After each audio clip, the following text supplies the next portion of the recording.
What's up, everybody? How you doing? It's Mike Watson, publisher of Short Fuse Media Group, founder of Freestyle Comics, one half of the good, the bad, and the nerdy, aka the super mad brother, and the most enthusiastic person in comics. And we're back again for another episode of Chat and Draw. Now, you're probably sitting here if you're tuning in for the first time, you're like, what's Chat and Draw? Chat and Draw is an awesome show where I sit down with the creator and we talk about their character. And while we're talking about that character, having this great exchange of conversation, going back and forth, I am drawing their character live on the iPad very soon. I am going to be drawing Prophet the Hitman. And this character was created by Chris Williams, who we have behind stage right now. Who'll be coming up here in a few minutes. Just real quick, real fast, we have a couple awesome things happening right now. If you visit the Short Fuse page, we are promoting a coloring contest of Spider Squirrel, Charlie's character. Download that, color it up with crayons or color it digitally. Get those submissions into us by Friday of this week. And on Saturday's special episode of Chat and Draw, I'll be announcing the winner who will be getting a free comic book courtesy of Freestyle Comics, a digital book that will be available for them to download and check out. Really, really fun stuff. Ramel, he has put together a 200-page kid book full of kid-friendly comic books. I'll be sharing that link a little later on today. Make sure you get that downloaded. It's over 100 downloads right now. I would just like to commend and say, this comic book community has been stepping up in this time of plague and apocalypse. It's a very nice thing to see all of us networking and coming together in this way. But let's not delay anymore. Let's go ahead and bring Chris Noble to the table for this next episode of Chat and Draw. How you doing, Chris? What's going on, bros? How you doing? Doing good, doing good. Nice to meet you, man. Glad to see you here. Nice to meet you as well, bros. We got Sarah Butler here listening with us. Hey, Sarah, how you doing? Hey, Sarah, how you doing today? Chris Thomason was our first guest. Is on here. Yeah, I believe some of my comics are in that kids pack. Oh, they are Chris. All right. Okay. So this is what I want you to do. Hit us with the Prophet Hitman elevator pitch while I get the iPad set up. Okay. While we get the iPad set up. All right. So there's a divine information that a lot of Africans speak of, known as the Akashic Records. Information known and unknown, seen and unseen. There's a divine guardian that is created to govern and lord over the Akashic Records, because there's beings out there that want to enter into the Akashic Records. Okay. But he wasn't finished. His creation wasn't completed by the time that these beings decided that they wanted to come into the Akashic Records. So in a lot of Black tropes, I use like the fight or flight thing. He woke up, didn't know what was going on, bust a move, and ended up in our reality. So because he's a god, you can't reset reality for a god. So in order for him to figure out his lineage and understand what kind of god he is, he has to become the deadliest assassin in a world full of hitmen. That's one way. Yeah. You got to look at it like this. See, I do a lot of comedic thought and reading up a lot of research on African and Yoruba and Orisha stuff.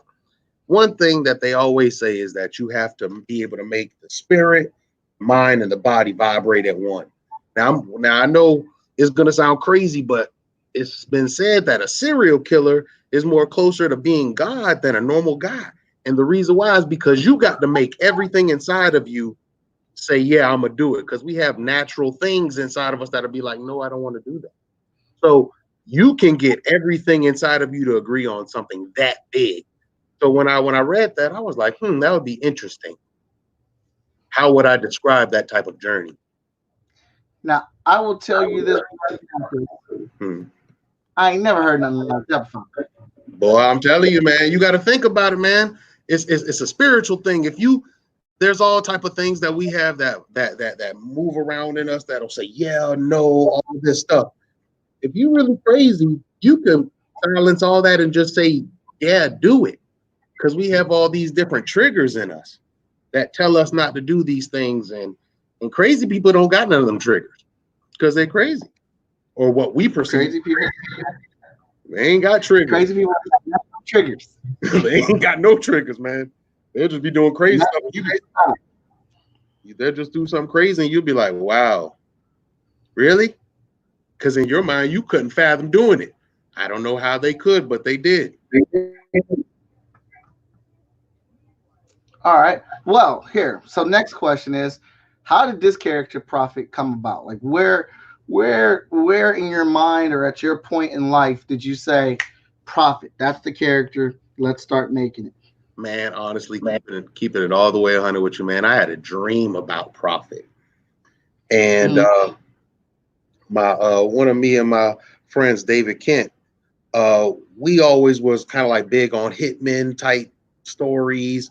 I love Hitman, Agent 47, and we were watching Gungrave. We were watching a few shoot 'em up type animes, and I think watching all those for an extended period of time just kind of cooked up this concoction, man. And like the story just it's like I watched it as an anime in my head, and when I woke up, it was so crazy. It's like aside from a few little details, man, I knew everything about the world. I just had to just figure out how to tell everyone else what I saw in my dream.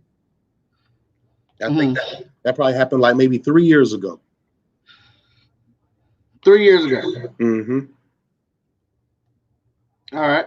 So what was there something like, because like I know a lot of people will make stuff or create characters or at times of crises, things that are going on in their lives. Me personally, I really dove into my hotshot character. The basis of that story is through a breakup in college that I had. And I was trying to deal with my own self-diagnosed depression at the time. And I wanted to create a story of a superhero. What happens when that hero doesn't get the girl? The relationship is gone and it's not coming back. How do we deal with that? So was there a situation similar to that may have been going on what really got you like really thinking? Man, honestly, I think at that time I was still in Mom Dookie's crib. I was just researching information. I was trying to put a story together, man, because I had like 5 or 6 stories, and once you start getting with so many different stories, they'll start trying to bleed into each other and merge, and you're like, no, that doesn't make sense because of this and this and this. And so I think that a few nights before I thought of Prophet, or I dreamt of Prophet, I was watching. There's a brother on YouTube. He's called the Big Head Scientist, and I was just looking up, trying to find some African information, something that would just spark a good story. Because all my stories, like I said, they started bleeding into each other. I've been writing them since I was in 9th grade. I just needed something that I just felt like, yeah, I know what this is. And so I was learning about the Akashic Records, and the information that it gave me was so mind-blowing. I was like, wow, the African people be on this? Wow. And it just kept like pulsating in my mind, like the Akashic Records. So that means that, when you think about heaven and hell, you don't ever just scientifically or even theoretically try to put into some laws. You just like, anything could happen. But then when you start hearing people say, well, based off of this and this and this, we can safely say that this could happen, regardless of how wild it is, just the fact that somebody had that thought and you're like, wow. And people like me, I'll take that thought and keep running with it. And I'll keep thinking like, man, well, what if somebody tried to get into the Akashic Records? Why would they want to get into it? What would be the purpose of that? And then it's like it all just started kind of culminating together, and they formed Voltron, and Prophet the Hitman came out. That's 2 weeks in a row Voltron has been mentioned. I love it. Okay. So I wanted to ask this earlier, but then you kept saying cool stuff and got ahead of me. Can you tell us exactly what the Akashic Records are? Like really go into a little bit more of that. As it seems like the foundation of what you have going on here. It is. The Akashic Records, in a lot of different African traditions, they say that the Akashic Records are like the interstellar information of everything, like soul, spirit, physical, mental, everything that exists is information.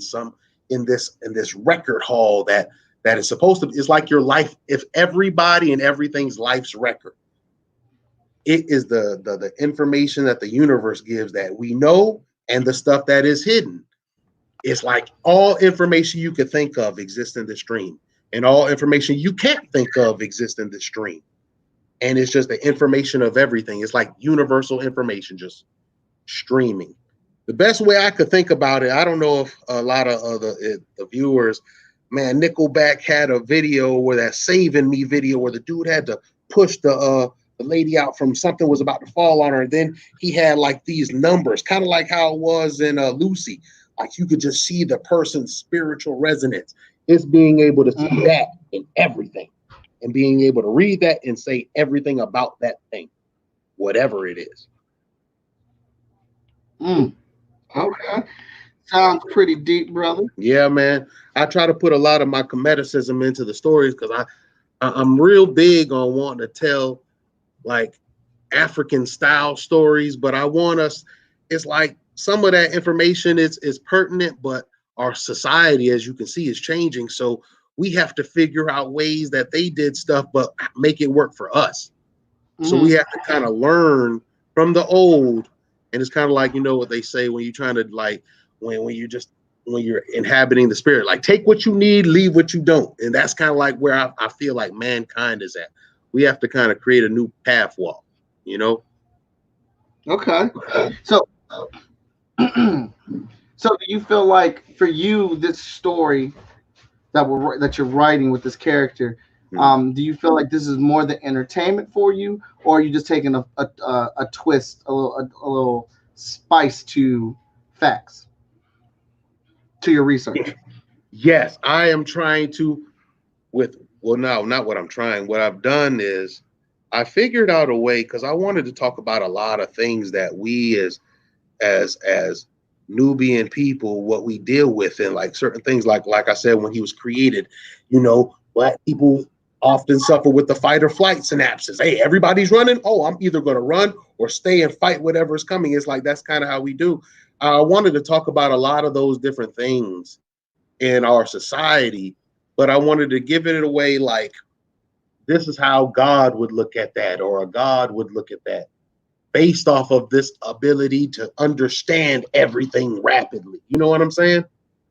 And I wanted to do that because I want there's you see, let me feel like J Quick in the building. What's up, Danny? Yeah, it's just I want to try to show our people like, hey man, the next phase of this, even in this story, I'm trying to tell you like the next phase of everything that's happening is going to be on mental. I'm just trying to get more Black people and more people, period, just to wake up and just think more, man. A lot of stuff would be a lot different if we just stop and think more. Can you give us an example of like what? Stop and think more? Yeah.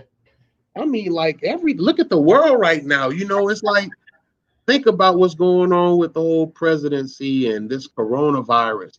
It's like now information is popping up that's letting us know that this has been going on. You know, this coronavirus, this version isn't new. It's just way more widespread. It's like if we would have stopped and figured that, hey, we need to start creating vaccines, we wouldn't be in a position to try to say, hey, we're going to make vaccines, but we're probably a year off. So whatever happens between now and that vaccine date, hey, man, sour grapes. You feel me? But in the mental of us, like we have to figure out how to think more to help ourselves. So much has been told to us. And I see so many of our people, we just accept and believe, and we don't try to find out and research to understand what is true and what is factual to us. Because see, everybody's truth, it'll lead to a divine truth, but everybody's truth is different. But there's people that ain't even trying to look for their truth. You know what I'm saying? And that's what kind of gets me. And so I wanted to try to create something that would show a lot of what we do in situations and kind of give you a viewpoint of how would you think around this? because it's like everybody, it's like it just feels like, just in my Black experience, I just feel like so many different individuals have thought Black people in so many different corners that it's going to take some type of middle wittiness for us to get out. So I'm just like, hey, if we're all thinking mentally witty, we might be able to shake and move something. You know what I'm saying? So it's just, you could just look at it, and really in any situation, it's just when we're just so quick to move without knowing the whole innards of a situation. That's what I mean. It's like I'm trying to tell people, hey man, we need to come together and think together, and we could figure out anything. But it's like so many people are stuck on this alpha. I know what I need to do. I know what I need to say. I know how I need to be. And man, it's just so different from what I've read of what it was in the past. So it's like I'm trying to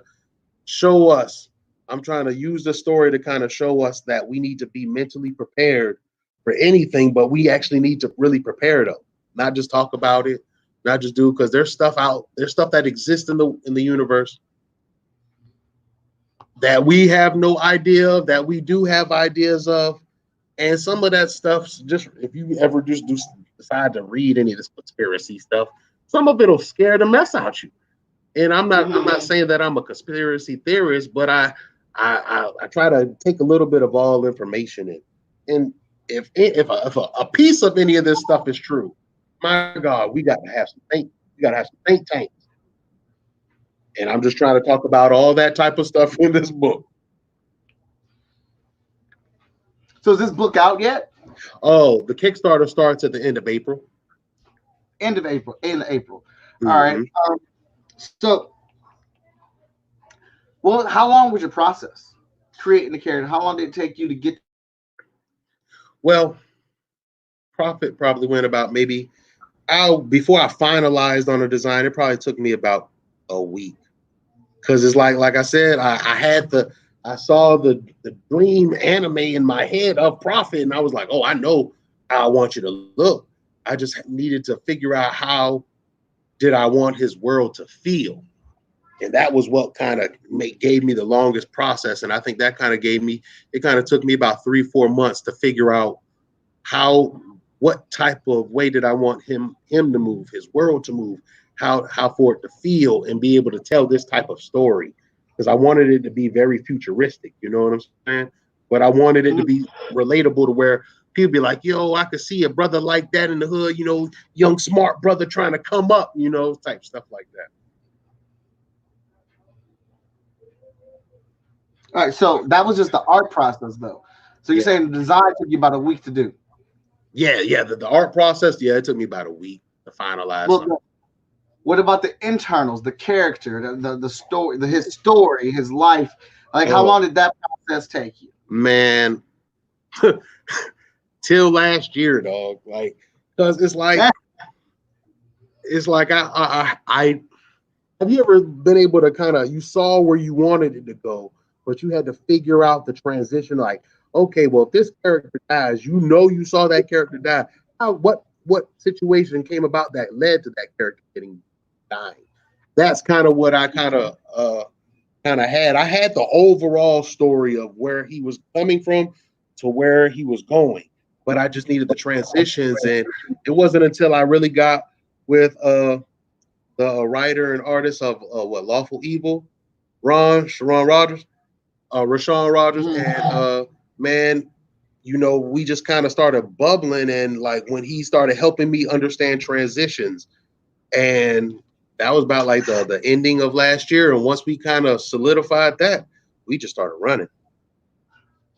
All right, we got a couple questions from the audience. Daniel Quick says, "What's up? What up?" Daniel, is that Prophet the Hitman? Yes, it is. Yes, sir. Chris Thomas says, "Who would you say your target audience is?"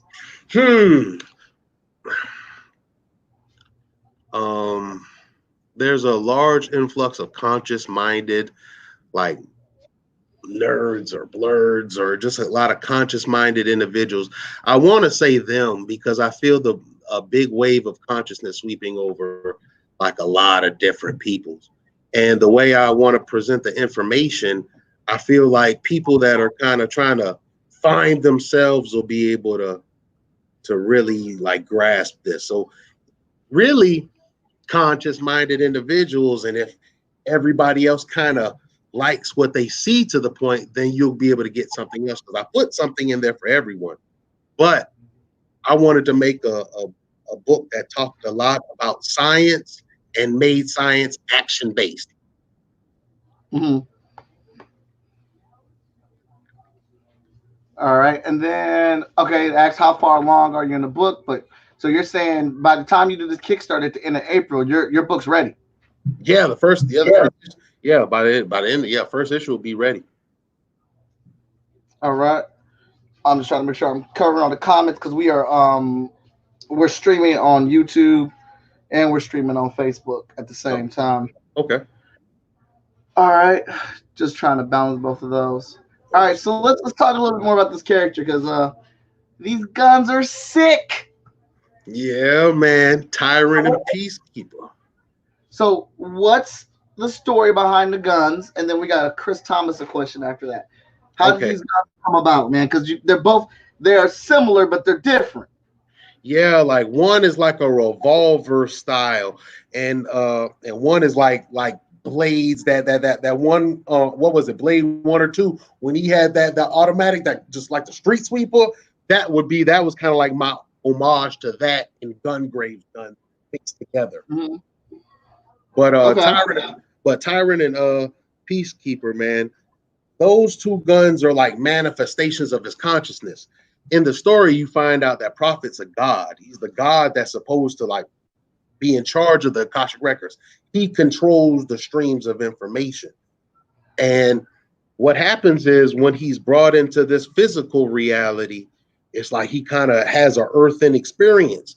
But because he's basically a divine computer, it's like as he learns stuff, his mind fills in the blanks to things like way rapidly. Like if I knew something about this knife, I could start thinking little things about, I wonder how much this weighs.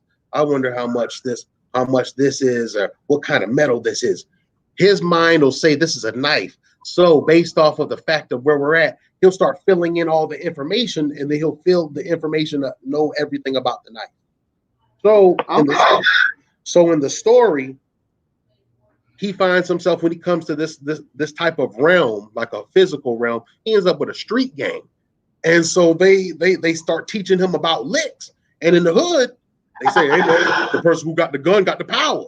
So he learns that, hey, guns equal power here. So once he starts learning everything about the guns, it's like because he's a divine being, his consciousness, the law of attraction, at some point in the book, he says, I need a gun to save somebody. And his mind manifests his first gun because he needed a gun at that time. And once he learned that he could do that, then he could just keep manifesting.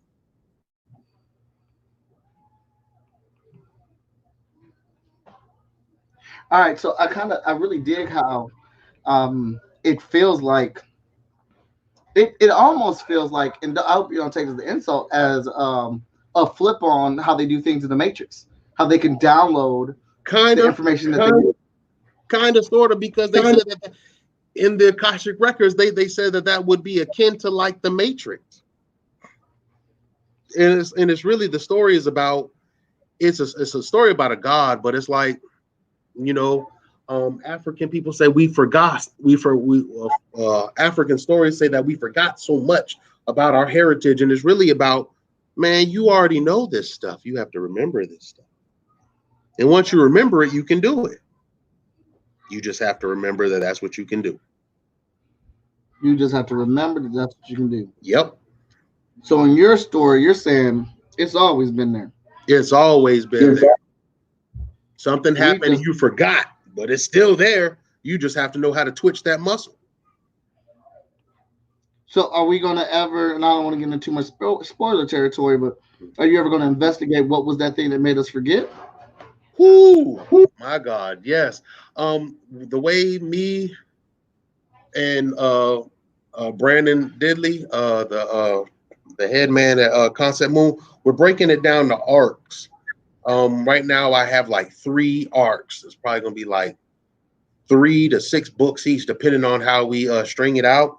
But like the second arc is going to be where we talk about the spell and how beings that want to get into the Akashic records, how they use different type of tactics to enter into the Akashic records and what their overall plan is and things like that.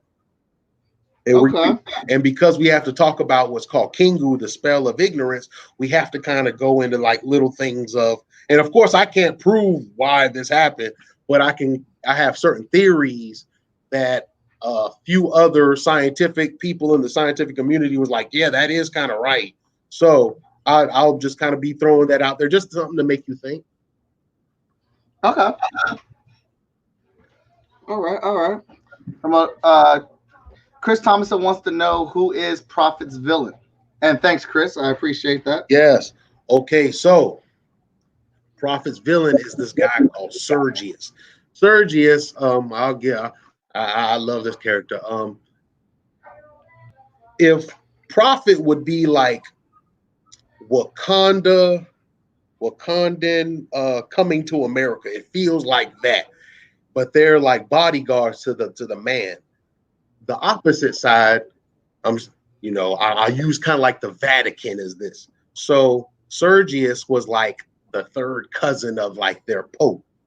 Sergius comes into contact with this bad guy hive mind known as the Vial, and he gets infected with the Vial, and so he starts manifesting into the bad guy through the rest of the story.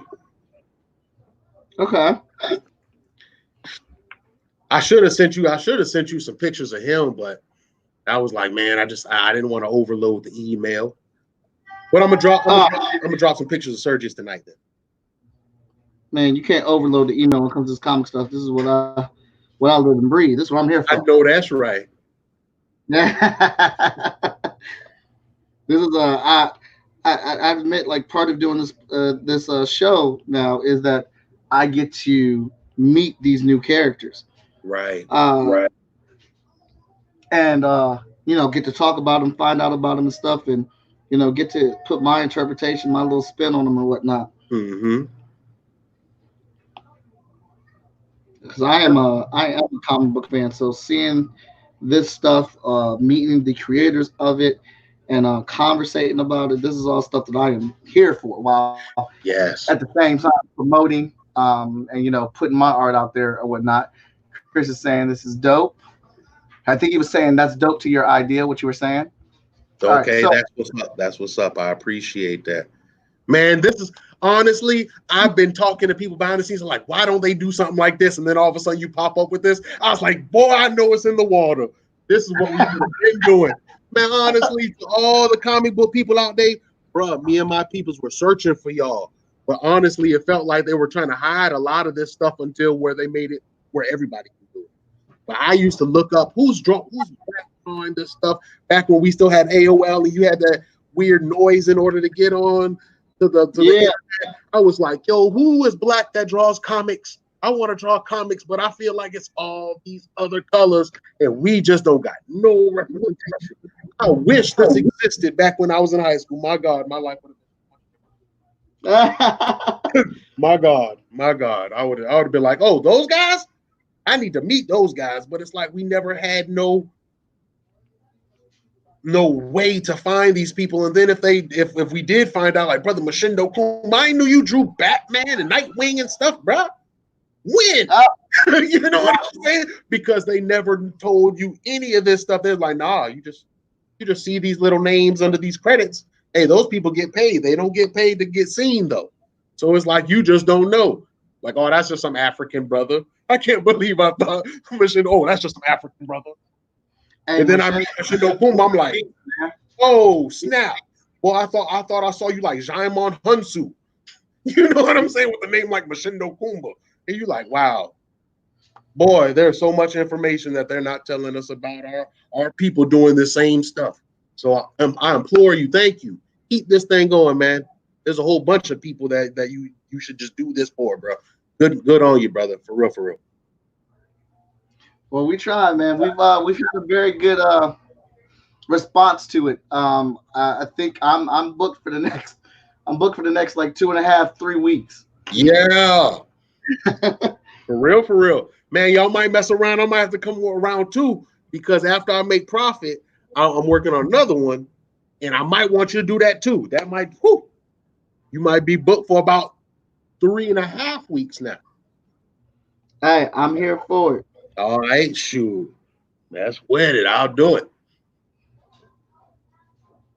That profit looking real good though. I like them lips. See, and that's the other thing, man. It's like I wanted to. It's like I see. No offense to the artist, a lot of mainstream artists that be drawing different type of characters, but man, it's just something about how our characters should look, dog. And I've always kept saying, like, man, some artists can do it, but a lot of artists, be like, man, he just looks like a black white guy. You know what I'm saying? Like his lips are all thin and stuff. I know there's some brothers out here that got thin lips. It's like you just look at him, you're like, man, the only thing you made him, you just gave us some curly hair. That was what saved him. And I wanted to be able to try to create my own way of saying, hey, this is what I want to do too. I want our characters to look like this, you know? Yeah, And yeah, man. That's so funny. Because when I was trying to draw comics when I first got started, I was going to the Marvel and DC booths, mainly yeah, Marvel.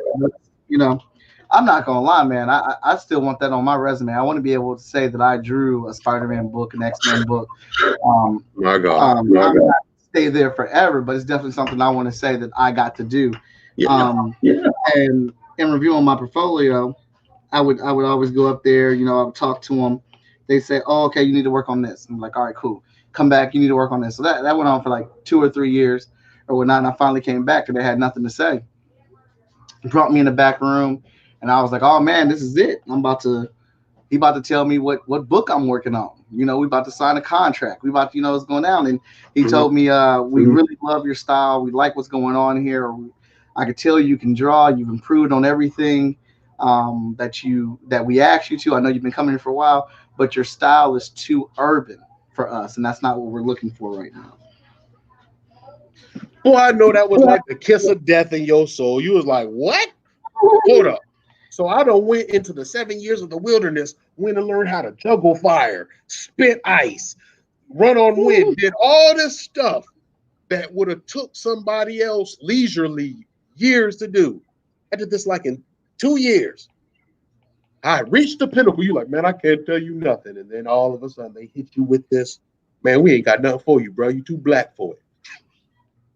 And see, at the time, so I didn't. Oh I my was God. young. Man. It was like I was just coming out of college or whatnot, or about to be coming out of college, and I didn't really understood what that meant. And I could only assume at that time because I was kind of shocked. I didn't say anything. I just said, "Oh, all right, well, thanks," and then I walked out because I was crushed at the moment. I really wish I would have had and I guess I just really wish I would have had the courage to turn around and ask, "What does that mean?" And challenge them on it. Yes. But I didn't. I just didn't get it. And then I just kept looking at my work. And the only thing I could say is because like my Asian people look Asian, my black people look black. Like, is that what it is? So I don't have a definitive answer to that response. But I just said, like I sat there for a day moping. And then I was like, well, I'm just going to make my own comic books and make them come to me. And, through some back end stuff, I am a freelance artist for their sketch card division for Marvel and Upper Deck. So I'm drawing sketch cards for and still publish my own books. That's dope. Chris Thompson said he plans on coming back on the show. All right, that's what's up. I swear, bro, this is a great platform. Do it 3-4 times. We need to support the community. Make our dollars circulate. Y'all better make this money circulate within us. If y'all don't, we just gonna keep setting ourselves up. Hey man, drop y'all links. Hey man, once this money come in, I'm gonna spend a lot with y'all because hey, I got under. Hey, I'll be able to take care of myself. Hey man, I'll spend with y'all, man, because we need to help each other. This is how we do it. We got to help each other. Things like this. Yeah, man, I was on a show yesterday where I was talking, and that's what we were talking about. I was like, hey, there's enough. Like, we were talking about comic book conventions and working shows, and it was like me and 5 other cats that go to conventions and work hard and whatnot. And we're like, there's enough people out here for all of us to eat. Like, we don't have to tear each other down. We don't have to tear each other down to build somebody else up or climb over anybody, man. There's enough people out here. Like, my book may not circulate with your audience, and your book may not circulate with my audience, but that don't mean that I can't share your stuff. I can't advocate for it and talk about it. For real, bro. Because it's about the collective. We're still a lot of us are still struggling with that I mentality. And if they're not paying attention right now, that I mentality isn't helping anybody. You know what I'm saying? It's like, yeah, I really feel like keeping it all the way 100, like reality itself is like, so y'all ain't ever want to get right. There's going to be this catastrophe that's going to make you all get right now. You know what I'm saying? And it's like, this I mentality is killing us. And we have to stop it. So we have to create our lanes where we don't have to reside in the I. We can, what's the word I'm looking for? I don't want to say stably. I don't want it because it's not about stable. We have an understanding and an acceptance that our brothers and sisters are working together. That's what we have to feel. See, that's why a lot of people are kind of weird about it, because like you got people like, I want to jump in the water, but man, I saw that dude. He don't want to jump in the water, man. So what happened if there's alligator out? You know, it's like that in theory, and it's like that keeps us from just being like, hey man, we all got to dive in. That's how we take care of each other. If we all dive in together, it don't matter what's out there. There's too many of us, and that's what we have to promote. That's what we got to try to promote. I thoroughly believe the many of us versus the not enough of them will always win. Yes, sir. Yes, sir. Boy, that boy look like he'll shoot the mess out of something. Not the mess out of something. Pow! Yeah, man, I can't wait for y'all to see, man. This journey I'm gonna take y'all with Prophet, man. It's like I mix my Western type art style with like Aeon Flux, because that's where it's like when I was trying to figure out how I wanted it to vibe, I ended up watching Liquid Television on some channel. I was like, oh, I remember Aeon Flux and how those characters moved. I was like, that and Equilibrium, marry those. Yeah. You know what I'm saying? Truth, man. My God, boy. Why didn't that's a movie that deserves like a trilogy. They should have did more of them. Chris says it is. Watson's a real one. Hey man, I appreciate that, Chris. Richard Ruffin's in the building. Richard's gonna be on the show here. I think actually tomorrow. No. Danny Quick. Yeah. He's tomorrow, then Richard Saturday. Okay. I can't wait to see what this brother do with the Ace Blade. Been a lot of tearing down of people going on crazy and sad. Stay hypothetically positive. Yeah. Feel that. I feel that. That's it. Now we're pretty deep right now. Man, that's it, bro. Man, this is me, bro. This is me all the time, bro. Cause man, I've gone through, Brother Watson, man. I done went through so much crazy stuff in my life, dog. And it's like every time I would try to think about myself outside, what would happen tomorrow, what's going to happen the week after, man, it always was depressing because I couldn't control it. Mm-hmm. I had to start teaching myself, man, whatever you're doing right now. Oh, you eating that food, man, you better be the best eater of whatever you're eating right now. I hope you cooked the shit out of it. If you're cleaning, be the best cleaner. You have to this is how I started realizing that my mindset makes things happen for me. Whatever I'm doing right now, I have to be the best at it to myself right then. And I focus on that. That makes time go by.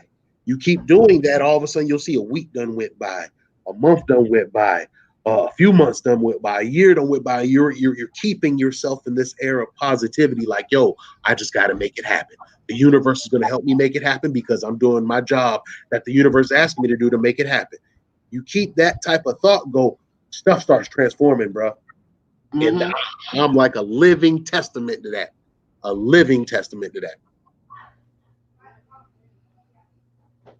Yeah. Man, I hope I'm doing your character justice. Man, I'm digging it, dog.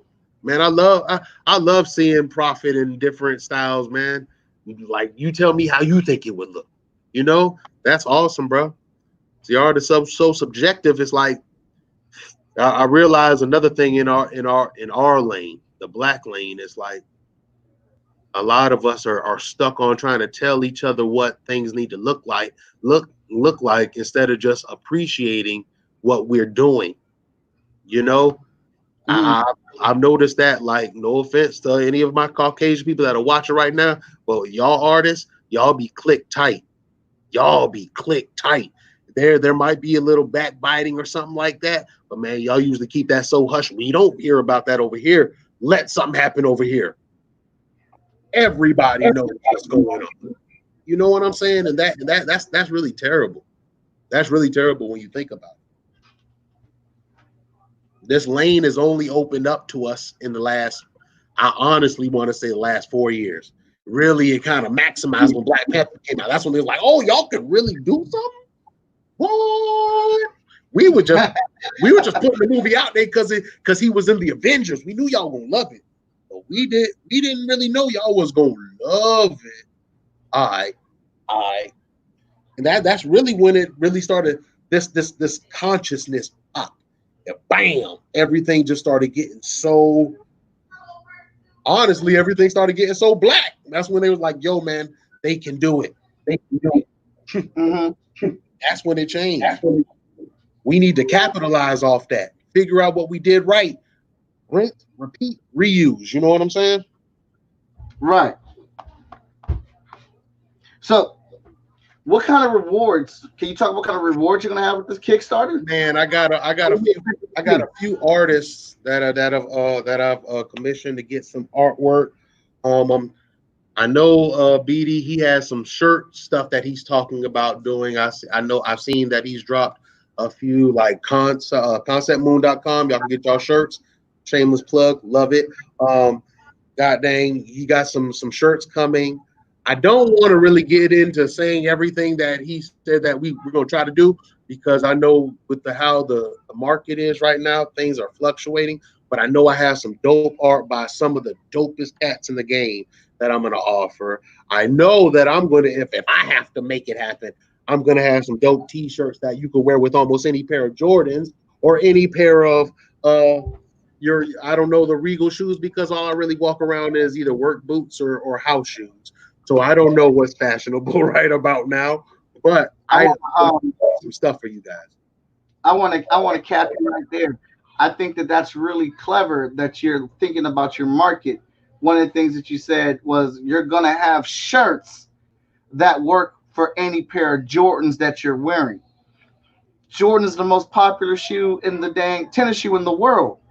Everybody wants Jordan. Well, not everybody. The vast majority of people, sneakerheads, get Jordans. People that aren't even into basketball or know who Jordan really is will get those different colored Jordans. Yeah. So if you're accommodating a shirt that'll look good with Jordans to somebody out there, as long as that shirt's dope, it don't matter what's on it as long as it's dope, but it's your character on it. It's your IP, and they walking around matching it with some J's.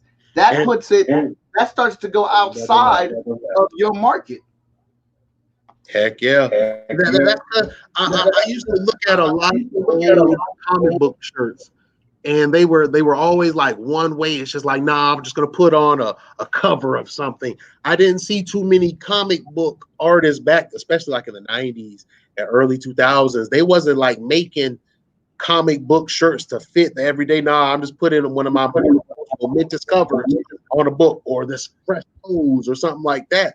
I was like, man, you would make a lot of money if you just kind of incorporated like certain colors that we keep seeing a lot of and make shirts around that. And you know, everybody that try to make shirts. So all you have to do is just come up with patterns that complement that. I was like, man, that's nothing but a ruler and some markers, man. Ruler and some markers, man. You can make it. Draw what you need to draw, ruler and some markers. Bam, put it on the shirt. Make sure your color theory is good. Bam. Yeah, but that's the kind of mentality you have to have when marketing these IPs. whenever I do my comics and stuff, like we have all the stuff that's on Short Fuse, the merch, the T-shirt, and things like that, the action figures. But then also I may tap over in the Redbubble every once in a while just to see what my character looks like on a cup, on a clock, on the back of an iPad or an iPhone, just to have that reference image that I'm thinking about the IP as an IP, not just a character, not just a book, but it goes beyond that. Straight up. That's real. Oh, another thing, the viewers. Hey, I wanted to make sure I mentioned the Block Alliance. If y'all, I know that the page isn't up yet, but I know that like brother Anubis, and brother Petey, and Dorothy, so everybody is just trying to make stuff happen. There's all crazy stuff going on with that. Y'all check us out. It's like just a big conglomerate, man. Everybody is trying to unify. Man, all these kids upstairs are driving me crazy. It's just like I just wanted to shout out to the block. Hey, I hope y'all watching. Everybody we need to make these internet moves in 2020. That's what it is. You ain't making big moves, you're making internet moves. Thank you. I need one more shameless plug. Thank you. Oh, you're fine. Plug away, man. That's what the show is for. That's definitely what it's for. That was dope, man. I love how you know what you want your thickness, and man, I have to do like a second go over. Like, why isn't this part thicker? You know what I'm saying? That's dope, man. That's cool. I'm lightweight cheating because I got this iPad, so I got my little brushes set up for it. Cheat away. But what was the character or book that made you, sir, fall in love with comic books? Ooh. Honestly, Speed Racer, man. What? Yes, sir, man. So my first real memory of a cartoon or a comic book, man. My pops was in the military. We was in Germany, and I remember waking up some morning and it was super early, and I just walked out into the living room and I was like, man, I'm about to cut this TV on. I had to be like 6 or 7 or something like that, and I cut it on and it was like I was like, what the hell is this? That was it. I asked my dad, he's an old time New York dude. I was like, Dad, what's this? Well, son, that's called Speed Racer. You don't know what that is? That's Makagogo. I'm like, what is Makagogo? And after that, it's like I just kept seeing and see at this time while we was out there in Germany, it's like I kept seeing all these animes, like all these robots. And I'm like, Voltron had already came out. I just started seeing all these different cartoons. So man, it's like I started liking comic books because they were there on the PX and Aphis. But man, when I first started, the first thing I saw that was like cartoony that I could remember in my mind, other than Challenge of the Super Friends, I could see that a little bit. But man, it was goddamn Speed Racer. That's what I was like, yo, what is this? I've never seen anything like this in my life. And my dad just was laughing because he had already been stationed over there. Like, oh, son, that's everywhere. Like, I've never seen it, Daddy. And I've been here 6 years. You know what I mean? Type stuff like that, man. So yeah, Speed Racer. Speed Racer is what pulled me into this whole comic, anime, cartoon world. Awesome. So for me, what made me actually fall in love with comic books was X-Men number 16. Wolverine and the X-Men are fighting Omega Red. I can tell you, like without looking at the book, I can go page by page description of it. Like that was the book that made me fall in love with comic book. But if we're going tick for tat on cartoons, what got me started in this craft of drawing and stuff was Voltron. I just sit in front of the TV and draw the lions. My God. My God. Right back there, he's on the top shelf. Okay. Well, I see you, man.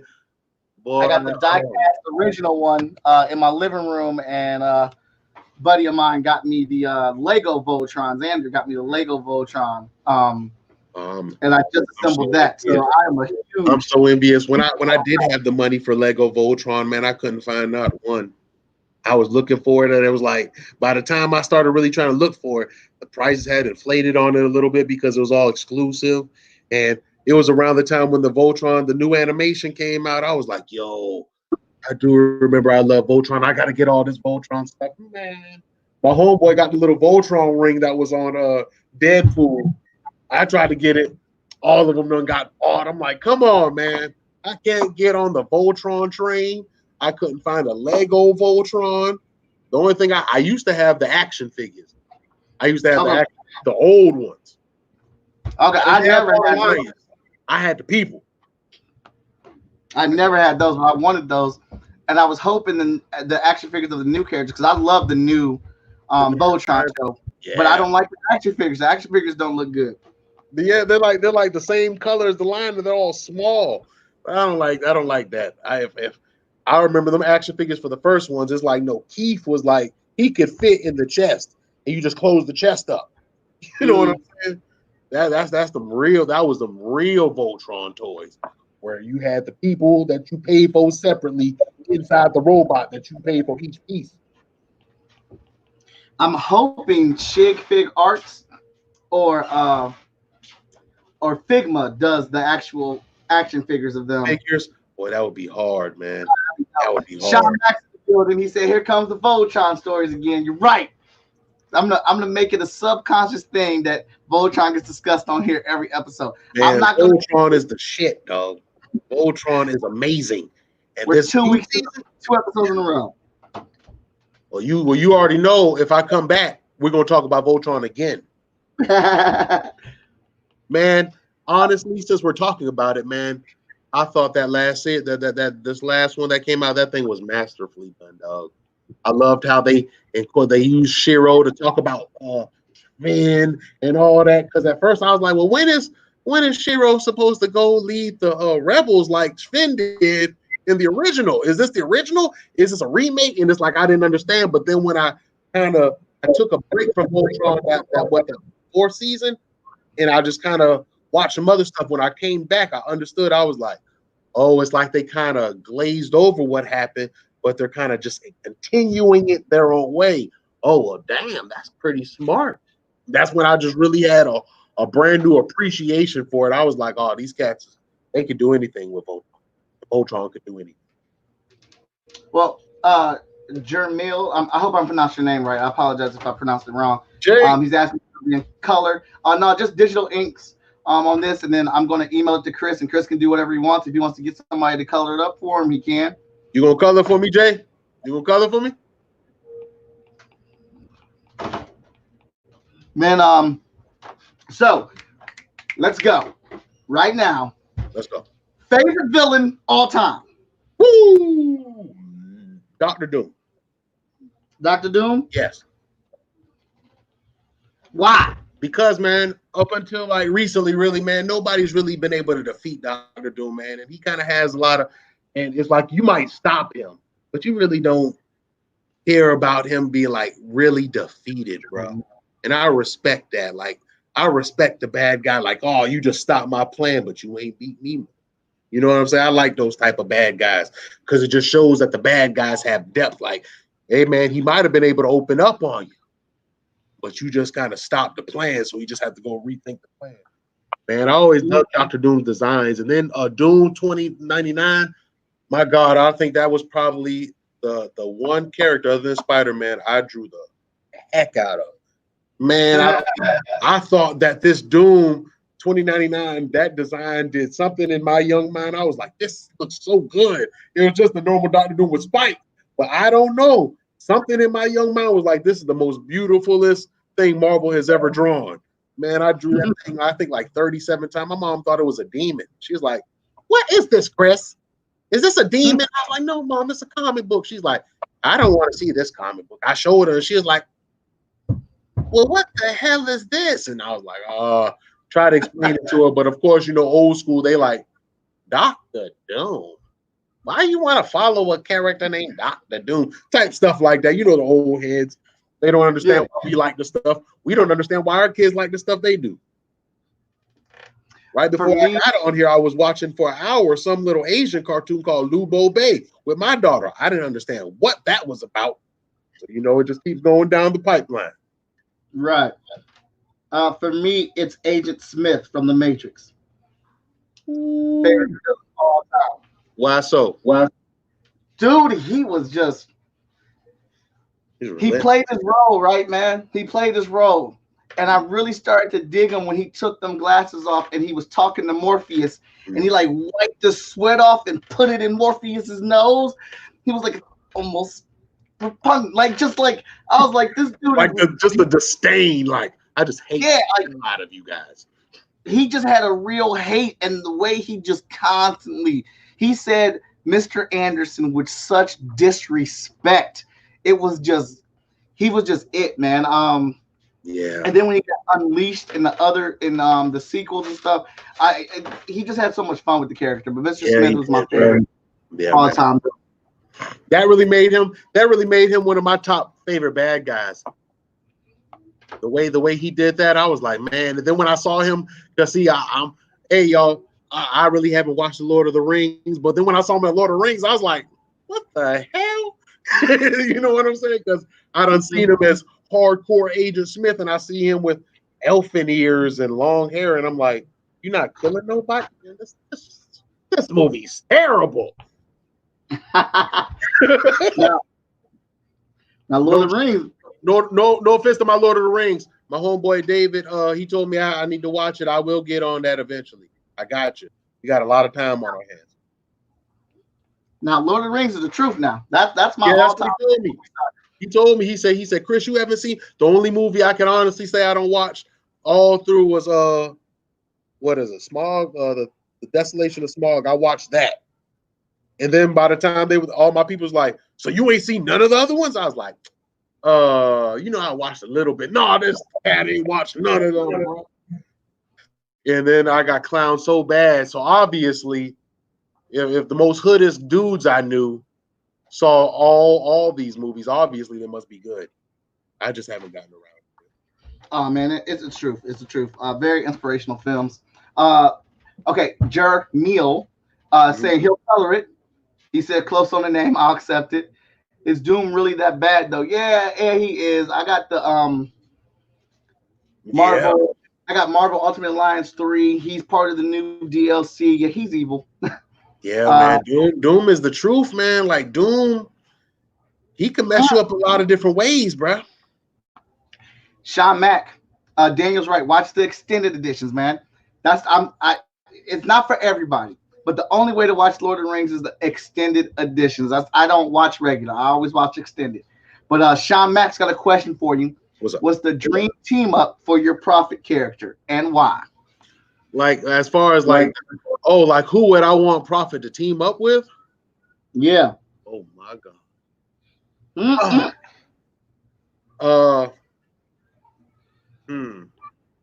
Could this be any round? Could this just be anybody I would just randomly just? Yeah, anybody. Black Panther. I would want him to meet that brother. Why? Why? Because I feel like because ultimately Prophet is a god, I would feel like if I could really just write this as like a little fan story, I'd have like Mother Ninty send Prophet to him like depowered, be like, nah, you need to learn how to reign over something, bro. You need to learn how to be a king to be a king. And she would send him to him like weep. And T'Challa would have to build him up and see him like through it. T'Challa would be like, oh, I see you are divine yourself. Oh, I got to go in on you. Obviously, the gods have a plan for you, type stuff like that. I'd love to do something like that. I love it. I love the excitement right now. That's what's up. Real, man. Real. Oh, yeah, man. I got them ideas, man. I got some crazy ideas, dog. Like, because Prophet is kind of like he's a fourth wall character. Eventually in the story, he's going to realize that his story is just a story that's being used. And then he's going to start kind of making comments while he's in his modes about these things. You know, I always wanted to do like, because he was this fourth wall character, I wanted to like a fan art, right? Like a fan art comic. It's called like Prophet Through the Dreamscape. Like there's going to be parts in the book where Prophet's going to be kind of meditating and we're not going to say what's happening. But eventually I'm going to say that, you know, his consciousness, because it's part of the Akashic record, it's like it goes and sees other things. Like I had this idea, I wanted him to meet Gurren Lagann. Like I said, I wanted him to meet Black Panther. I wanted him to meet Guts from Berserk. I wanted him to meet a lot of different people because there's like a lot of different Guts from Berserk. Let's go. Ooh, that is my dude. If there was anybody else's character I would ever get tattooed on me, it would be Guts. He's had the most terrible life ever. So I got man, your life is so messed up, bro. If you were a real dude, I could not help but be your friend. I'd be like, dang, dog, you need to talk to somebody. I'm here with you, bro. I'm here. Your life is terrible. All right, we got Jared Meal asking another question. What's up? Same question. What indie character do you want him to team up with? Who? What indie character? Oh.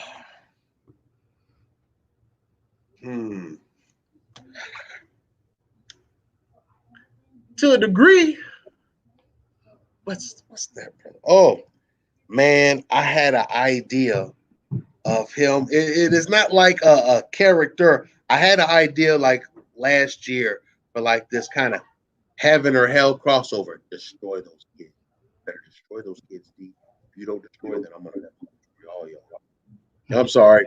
Kids going crazy. Yeah. You ever just had the kids being so bad? Like when they get called, you be like, yeah, you better get them. You better get them. Yeah. Mm-hmm. Destroy them. Yeah. But I had this heaven or hell crossover. It was like, Jay, it was your character. It was Justice. What's the brother's name? What is the brother's name? I just recognize his character. The character from Corey McKell, dude, Exogenesis. I had like this heaven or hell thing. It was like about 3 or 4 of them. I'm trying to remember the other brother's name, but I cannot remember him or his character's name. Got like this gray outfit. It's like really like indies. Oh, and Black Moon, my homeboy Dave, his character Black Moon. But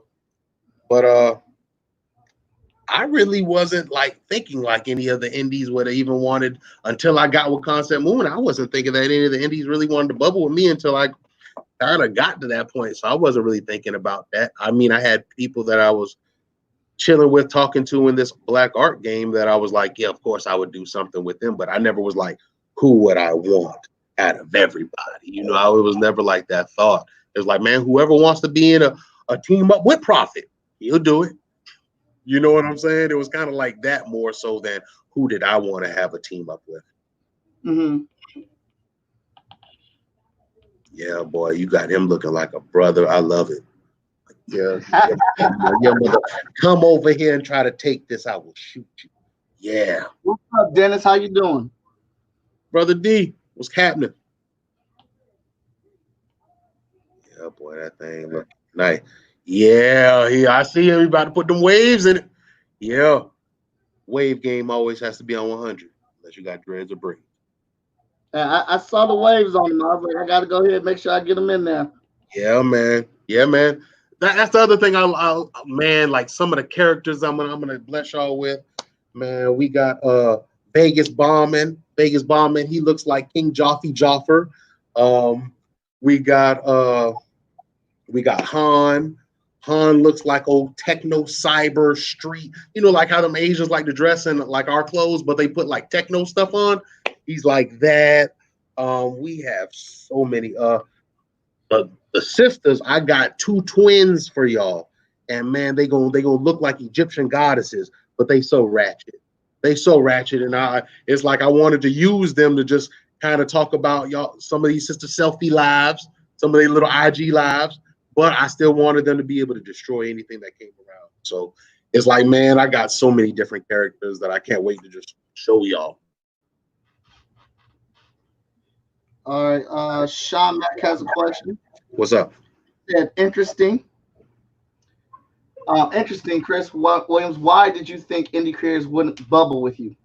Oh man, you know, honestly, watching like keeping it all the way 100 with this black art life, man, a lot of us are real crabs with each other, man. And so you just kind of get into the mode where you just be like, especially if you've existed in that in your outside everyday real life, people like, well, I want to get on the internet and deal with that. So it's like you just be like, man, I'll just reserve to stay in my own lane until my lane becomes everybody's lane. You know what I'm saying? Okay.